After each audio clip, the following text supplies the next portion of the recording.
প্রিয় সংগ্রামী কুমিল্লাবাসী, আপনাদের প্রিয় নেতা বলেছেন দুইটা যৌক্তিক কথা। একটা এয়ারপোর্ট, সেই ব্রিটিশ আমল থেকে এখানে তখন বিশ্বযুদ্ধের জন্য ঘাঁটি গাড়া হয়েছে। এইরকম ঘাঁটি যারা সবগুলোই কিন্তু এয়ারপোর্ট হয়ে গেছে দুটো ছাড়া, একটা কুমিল্লা আর একটা শমশাননগর। শমশাননগর অতটা জরুর নয় আর একটা এয়ারপোর্ট করা, কারণ সিলেট একটা এয়ারপোর্ট আছে, কিন্তু কুমিল্লা তো অনেকগুলা জেলার কেন্দ্রস্থল। এটা খুবই যৌক্তিক দাবি। এই দাবি আমরা শতভাগ সমর্থন করি। প্রধান উপদেষ্টার নেতৃত্বে বর্তমান সরকারকে অনুরোধ করবো আপনারা মনোযোগ দিন। বিভাগ, আপনারা বিভাগ পাইলেন না, আপনাদের কপালের দোষ। আপনাদের জেলার নাম কুমিল্লা। কুমিল্লা জেলাটাকে আমাজন জঙ্গল থেকে এখানে এসে পড়েছে? এটা কি বাংলাদেশের অংশ নয়? মহান স্বাধীনতা যুদ্ধে 24-এর যুদ্ধে কুমিল্লার কি কোনো ভূমিকা নেই?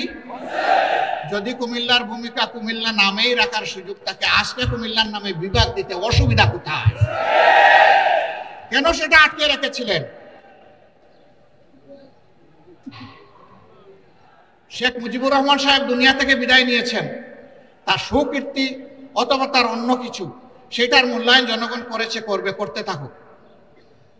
কিন্তু আপনি ওই জায়গায় জেদ ধরে আপনি কুমিল্লা বিভাগ দিবেন না, একটা জেলাকে তার নাম ধরে অপমানিত করবেন। আপনি বাংলাদেশের প্রধানমন্ত্রী হতে পারেন না।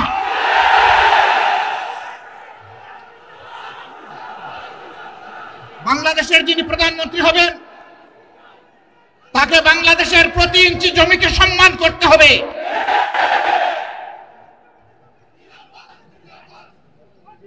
এটা একটা জুলুম, একটা এলাকার লোকদের উপর নিঃসন্দেহে এটি একটি জুলুম। অনেকগুলা জুলুমের মধ্যে এইটা একটা জুলুম।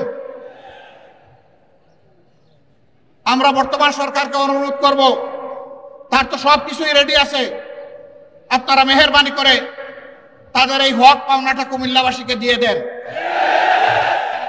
নামের জন্য কুমিল্লাবাসী যুদ্ধ করে নাই, বলে নাই সুরমা নদীর নামে করেন, কুশিয়ারার নামে করেন, তিতাসের নামে করেন, এটার নামে করেন, ওটার নামে করেন। কুমিল্লাবাসী এটা বলেন নাই।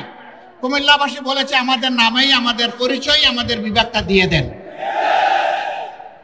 এমনকি বৃহত্তর নোয়াখালীর লোকেরা বলেন নাই যে লক্ষ্মীপুরের নামে দেন বিভাগ, তারা বলে নাই যে আপনারা নোয়াখালীর নামে দেন, ফেনীর নামে দেন, তাও তারা বলে নাই।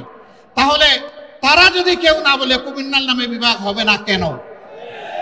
এই বিভাগ হওয়া উচিত। বরঞ্চ আরেকটা কারণে হওয়া উচিত যে একটা নামের প্রতি অপমান করা হয়েছে, যত তাড়াতাড়ি পারেন দিয়ে সম্মানটা ফিরিয়ে দেন। আমরা এমন একটা বাংলাদেশ গঠন করতে চাই যে বাংলাদেশে কোনো বৈষম্য থাকবে না। আপনারা সবাই রাজি আছেন? কিন্তু আমাদের স্টেজের লোকেরা রাজি না, কারণ আপনারা নিচে বসে আছেন সাধারণ চেয়ারে, ওনারা দামি চেয়ারে এখানে বসে আছেন। তার মাঝে আবার তিনটা দেখেন ডিস্টিংগুইশড, ওইটার হাইট আরো বেশি। আইসা দেখি যে এই তিনটাতে আবার বিছানো আছে, কি বলে জানি, টাওয়াল দেওয়া আছে।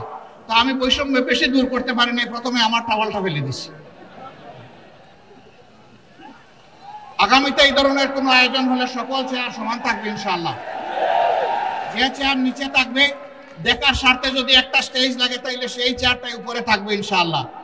আপনারা সবাই রাজি আছেন? আপনারা তো রাজি থাকবেন, উনারা রাজি কিনা? উনারাও রাজি আছে, আলহামদুলিল্লাহ। তাইলে আমরা উভয় পক্ষ রাজি যে আমরা সকল ক্ষেত্রে বৈষম্যহীন চলবো ইনশাআল্লাহ। তবে এটা ঠিক যে যার যার রুচি মতো চলবো। যেমন আমার গায়ে একটা সদরিয়া বা একটা কোটি আছে, তাই বলে সবাইকে কোটি পরতে হবে না। ব্লেজার যার পছন্দ তিনি ব্লেজার করবেন, শীতের দিনে সোয়েটার, গ্লাভ, চাদর যার পছন্দ তিনি তাই করবেন। কিন্তু সামাজিক ক্ষেত্রে আমরা ইনশাআল্লাহ সমান থাকবো আল্লাহ চাইলে। দেখেন বৈষম্যের শিকার হয়ে বাইগুলা পড়তে বসছিল এই মাত্র। তো আমরা আল্লাহর দরবারে বৈষম্য থেকে পানা চাই। এখন এই বৈষম্যহীন দেশটা গড়বে কে? প্রধানমন্ত্রী হলেই আমার বাড়ি যে জায়গায় বন্যার স্রোত, উন্নয়নের স্রোত চলে যাবে সে জায়গায় সারা বাংলাদেশের সম্পদ টেনে টুনে এনে ওখানে ঢুকায় দেওয়া হবে। তাইলে বৈষম্যহীন সমাজ হবে কেমনি? যুক্তি হলো যে সাবেক আমলে আমার এলাকা ছিল বঞ্চিত, এখন অতীতের কাজা কাফারা সব আমার আদায় করতে হবে। আমরা কথা দিচ্ছি ইনশাআল্লাহ আল্লাহ তাআলা যদি জনগণের মনে ভালোবাসা, আমাদের প্রতি সমর্থন তৈরি করে দেন, তাহলে আমরা এমন বাংলাদেশ গড়ব যে বাংলাদেশে প্রধানমন্ত্রীর জেলার আগে অন্য জেলাকে আগে চোখ দিয়ে দেখা হবে ইনশাআল্লাহ। তবে প্রধানমন্ত্রীর জেলাও বঞ্চিত হবে না, তারাও তাদের ন্যায্য অংশ পাবে ইনশাআল্লাহ। কারণ প্রধানমন্ত্রী হওয়ার কারণে ওই জেলাকে বঞ্চিত করার কোনো অধিকার নাই। কিন্তু রাজার হস্ত করে সমস্ত কাঙ্গালের দুন চুরি, ওই চুরি করতে দেব না আমরা।